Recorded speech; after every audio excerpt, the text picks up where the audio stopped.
fellow Americans, it is nearly 5 months since we were attacked at Pearl Harbor. For the 2 years prior to that attack, this country had been gearing itself up to a high level of production of munitions. And yet our war efforts had done little to dislocate the normal lives of most of us. Since then, we have dispatched strong forces of our Army and Navy, several 100,000 of them, to bases and battlefronts thousands of miles from home.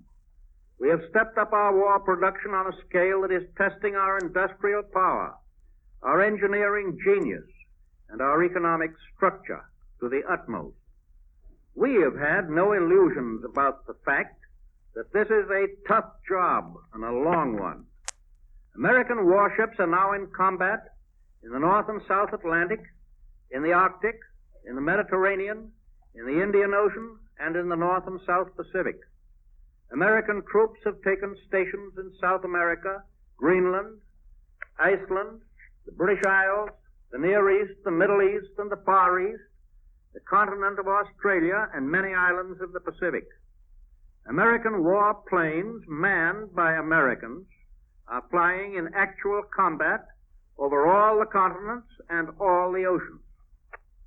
On the European front, the most important development of the past year has been, without question, the crushing counteroffensive on the part of the great armies of Russia against the powerful German army.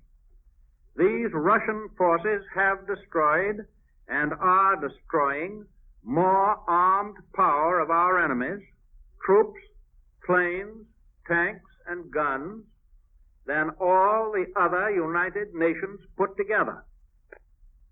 In the Mediterranean area, matters remain on the surface much as they were, but the situation there is receiving very careful attention. Recently, we've received news of a change in government in what we used to know as the Republic of France, a name dear to the hearts of all lovers of liberty, a name and an institution which we hope will soon be restored to full dignity.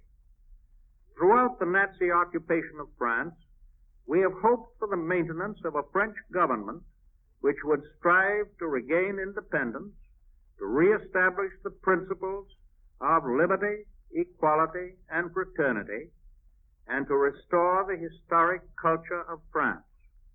Our policy has been consistent from the very beginning. However, we are now greatly concerned lest those who have recently come to power may seek to force the brave French people into submission to Nazi despotism. The United Nations will take measures, if necessary, to prevent the use of French territory in any part of the world for military purposes by the Axis powers. The good people of France will readily understand that such action is essential for the United Nations to prevent assistance to the armies or navies or air forces of Germany or Italy or Japan. The overwhelming majority of the French people understand that the fight of the United Nations is fundamentally their fight, that our victory means the restoration of a free and independent France, and the saving of France from the slavery which would be imposed upon her by her external enemies and by her internal traitors. We know how the French people really feel. We know that a deep-seated determination to obstruct every step in the Axis plan extends from occupied France through Vichy France, all the way to the people of their colonies in every ocean and on every continent. Our planes are helping in the defense of French colonies today, and soon American flying fortresses will be fighting for the liberation of the darkened continent of Europe itself. In all the occupied countries, there are men and women and even little children who have never stopped fighting, never stopped resisting, never stopped proving to the Nazis that their so-called new order can never be enforced upon free peoples. In the German and Italian peoples themselves, there's a growing conviction that the cause of Nazism and fascism is hopeless, that their political and military leaders have led them along the bitter road, which leads not to world conquest, but to final defeat.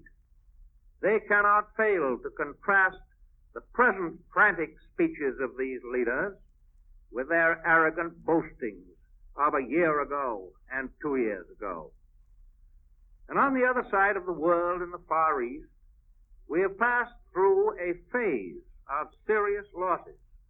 We've inevitably lost control of a large portion of the Philippine Islands.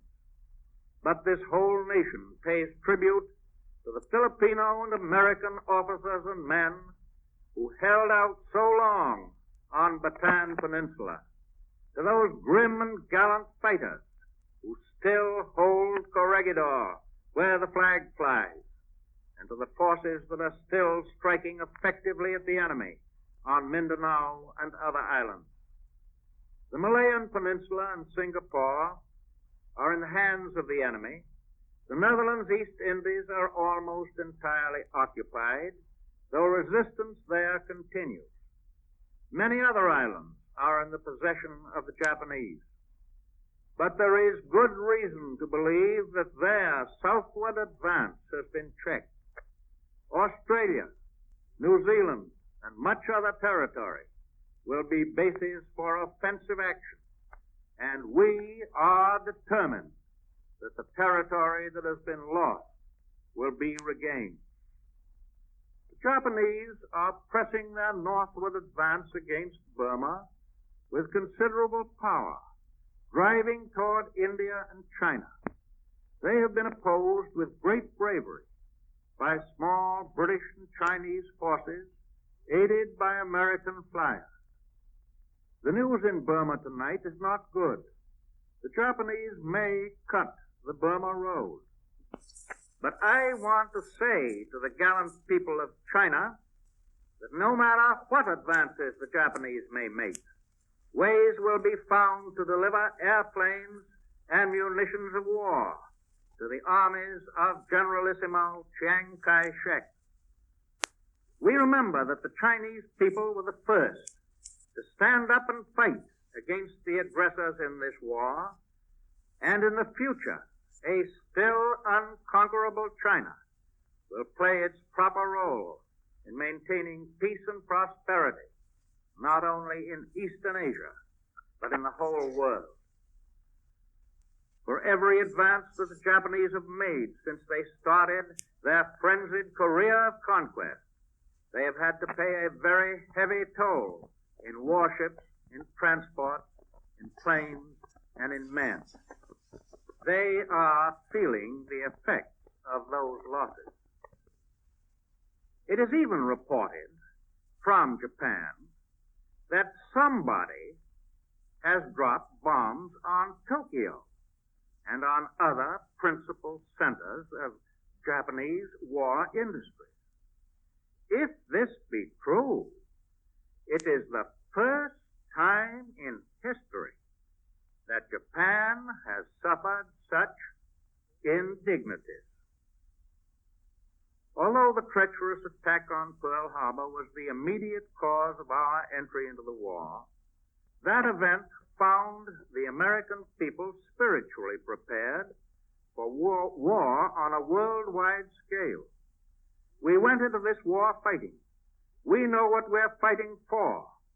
We realize that the war has become what Hitler originally proclaimed it to be, a total war.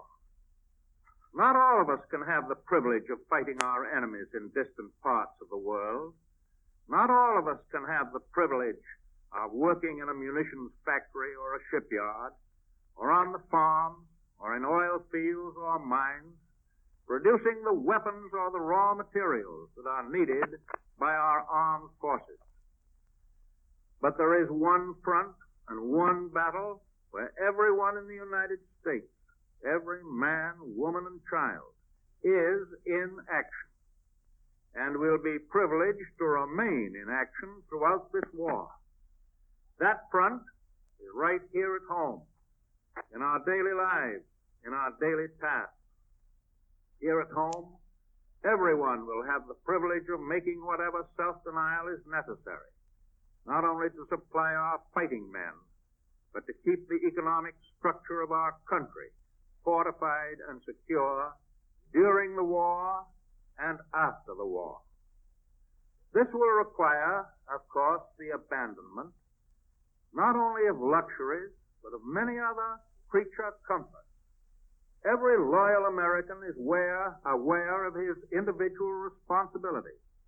Whenever I hear anyone saying the American people are complacent, they need to be aroused, I feel like asking him to come to Washington, to read the mail that floods into the White House and into all departments of this government.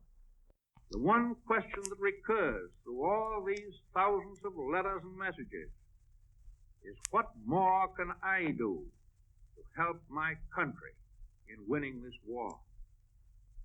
To build the factories, to buy the materials, to pay the labor, to provide the transportation, to equip and feed and house the soldiers and sailors and marines, to do all the thousands of things necessary in a war, all cost a lot of money. More money than has ever been spent by any nation at any time in the long history of the world. We are now spending solely for war purposes the sum of about $100 million every day in the week. But before this year is over, that almost unbelievable rate of expenditure will be doubled. All of this money has to be spent, and spent quickly, if we are to produce within the time now available the enormous quantities of weapons of war which we need. But the spending of these tremendous sums presents grave danger of disaster to our national economy. When your government continues to spend these unprecedented sums for munitions, month by month and year by year, that money goes into the pocketbooks and bank accounts of the people of the United States. At the same time, raw materials and many manufactured goods are necessarily taken away from civilian use, and machinery and factories are being converted to war production. You do not have to be a professor of mathematics or economics to see that if people with plenty of cash start bidding against each other for scarce goods, the price of those goods goes up. Yesterday, I submitted to the Congress of the United States a 7-point program, a program of general principles, which, taken together, could be called the national economic policy for attaining the great objective of keeping the cost of living down. I repeat them now to you in substance. First, we must, through heavier taxes, keep personal and corporate profits at a low, reasonable rate. Second, we must fix ceilings on prices and rents. Third, we must stabilize wages. Fourth, we must stabilize farm prices. Fifth, we must put more billions into war bonds. Sixth, we must ration all essential commodities which are scarce. And seventh, we must discourage installment buying and encourage paying off debts and mortgages. I do not think it is necessary to repeat what I said yesterday to the Congress in discussing these general principles. The important thing to remember is that each one of these points is dependent on the others if the whole program is to work. Some people are already taking the position that every one of the 7 points is correct except the one point which steps on their own individual toes. A few seem very willing to approve self-denial on the part of their neighbors. The only effective course of action is a simultaneous attack on all of the factors which increase the cost of living in one comprehensive, all-embracing program covering prices and profits and wages and taxes and debts. The blunt fact is that every single person in the United States is going to be affected by this program. Some of you will be affected more directly by one or two of these restrictive measures, but all of you will be affected indirectly by all of them. Are you a businessman, or do you own stock in a business corporation? Well, your profits are going to be cut down to a reasonably low level by taxation. Your income will be subject to higher taxes. Indeed, in these days, when every available dollar should go to the war effort, I do not think that any American citizen should have a net income in excess of $25,000 per year after payment of taxes. Are you a retailer or a wholesaler or a manufacturer or a farmer or a landlord? Ceilings are being placed on the prices at which you can sell your goods or rent your property. Do you work for wages? You will have to forego higher wages for your particular job for the duration of the war. All of us are used to spending money for things that we want. Things, however, which are not absolutely essential. We will all have to forego that kind of spending because we must put every dime and every dollar we can possibly spare out of our earnings into war bonds and stamps. Because the demands of the war effort require the rationing of goods, of which there is not enough to go round. Because the stopping of purchases of non-essentials will release thousands of workers who are needed in the war effort. As I told the Congress yesterday, sacrifice is not exactly the proper word with which to describe this program of self-denial. When at the end of this great struggle, we shall have saved our free way of life, we shall have made no sacrifice. The price for civilization must be paid in hard work and sorrow and blood. The price is not too high. If you doubt it, ask those millions who live today under the tyranny of Hitlerism.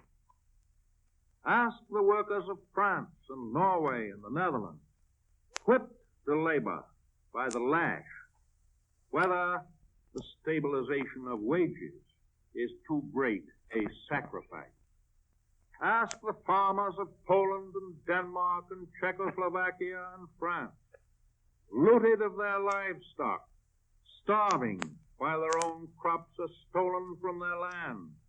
Ask them whether parity prices are too great a sacrifice.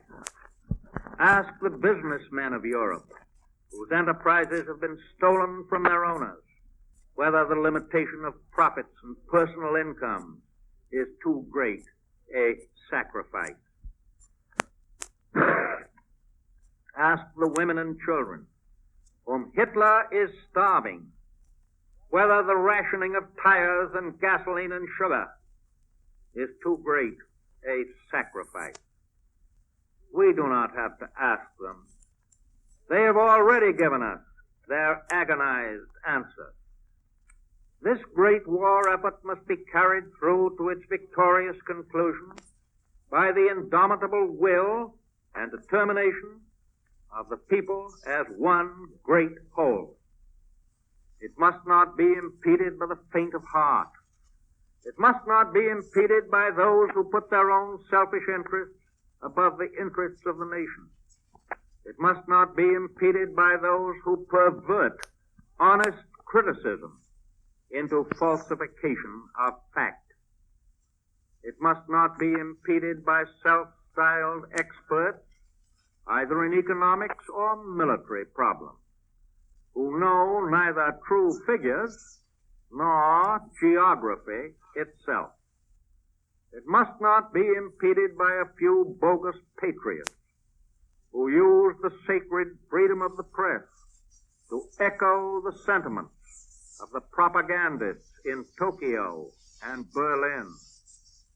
And above all, it shall not be imperiled by the handful of noisy traitors, betrayers of America, betrayers of Christianity itself, would-be dictators who in their hearts and souls have yielded to Hitlerism and would have this republic do likewise.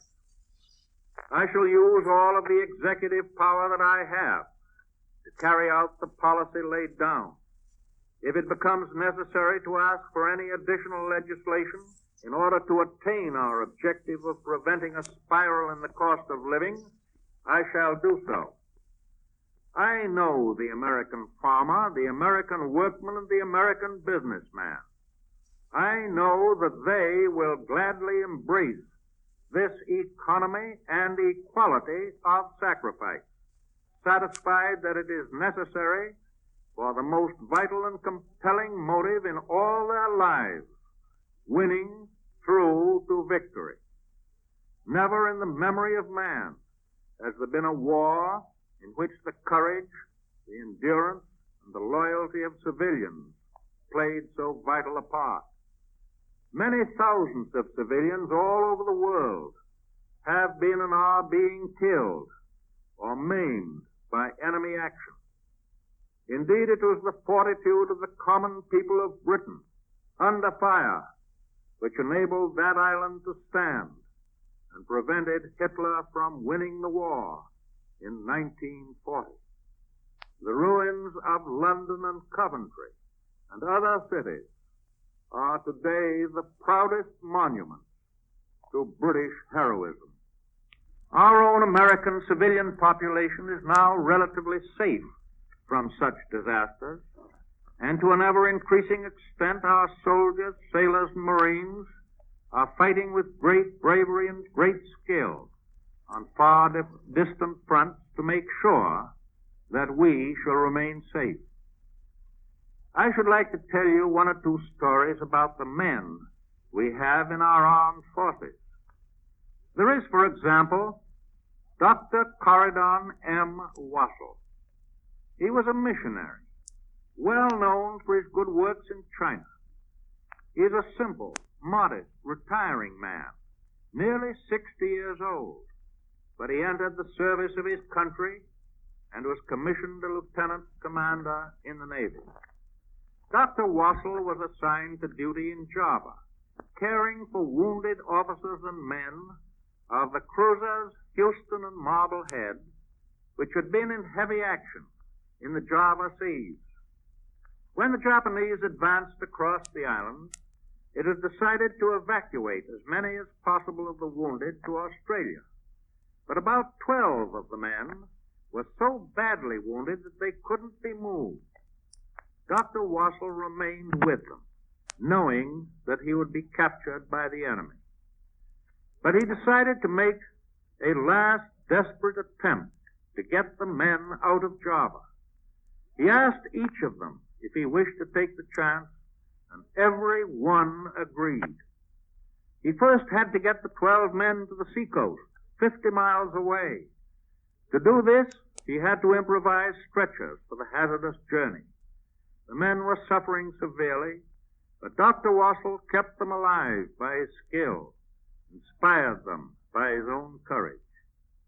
And as the official report said, Dr. Wassell was almost like a Christ-like shepherd devoted to his flock. On the seacoast, he embarked the men on a little Dutch ship. They were bombed.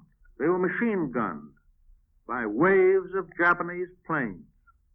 Dr. Wassell took virtual command of the ship and by great skill avoided destruction, hiding in little bays and little inlets.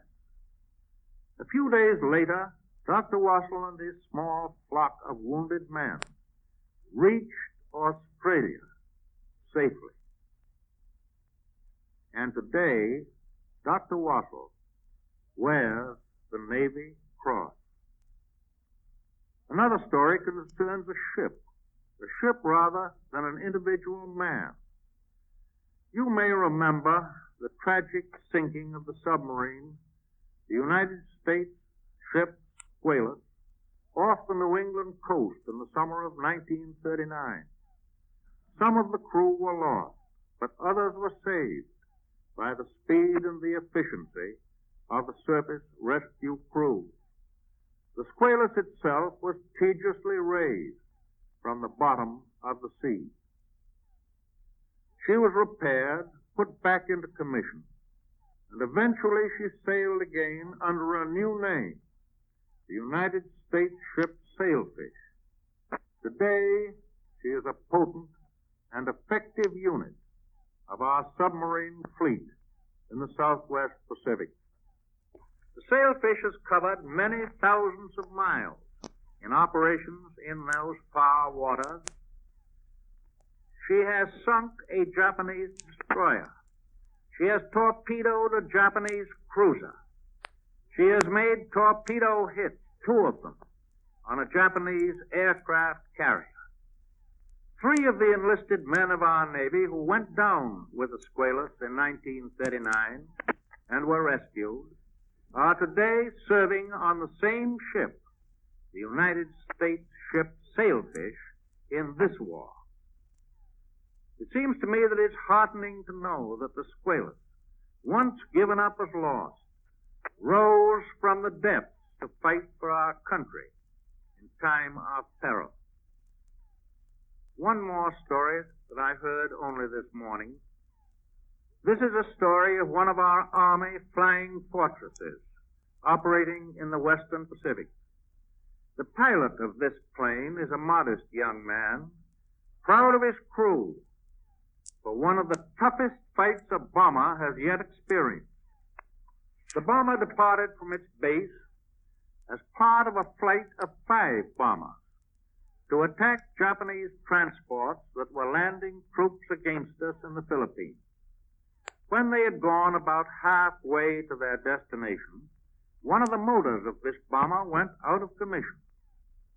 The young pilot lost contact with the other bomber.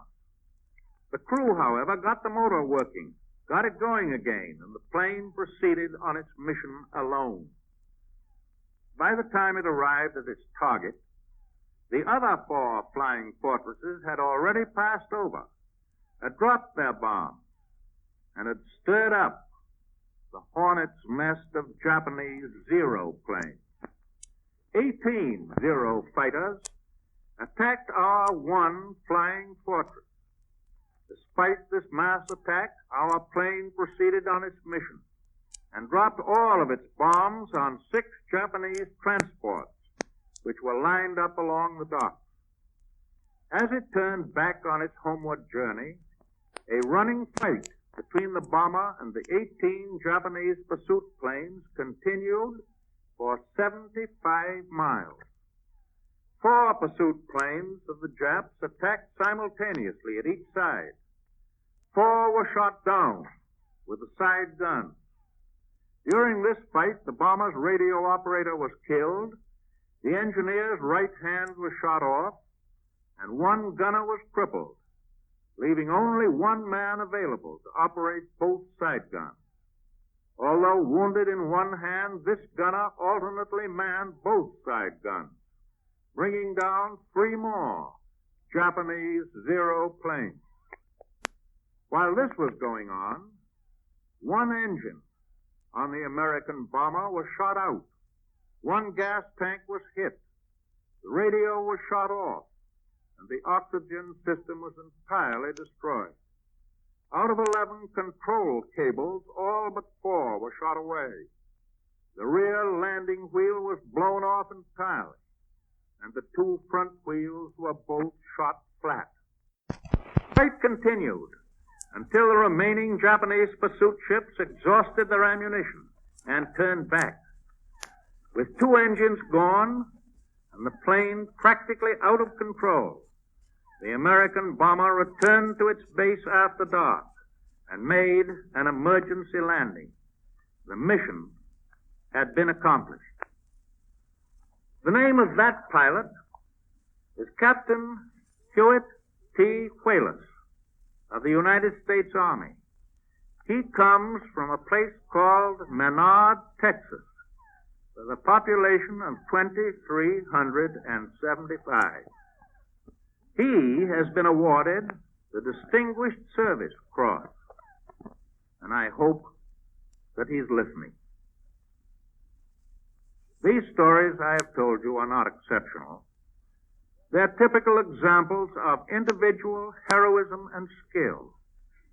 As we here at home contemplate our own duties, our own responsibilities, let us think and think hard of the example which is being set for us by our fighting men.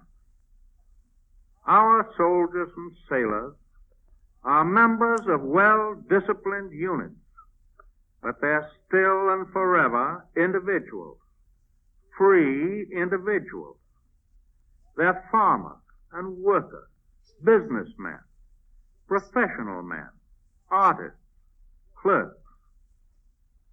They are the United States of America. That is why they fight. We, too, are the United States of America. That is why we must work and sacrifice. It is for them. It is for us. It is for victory.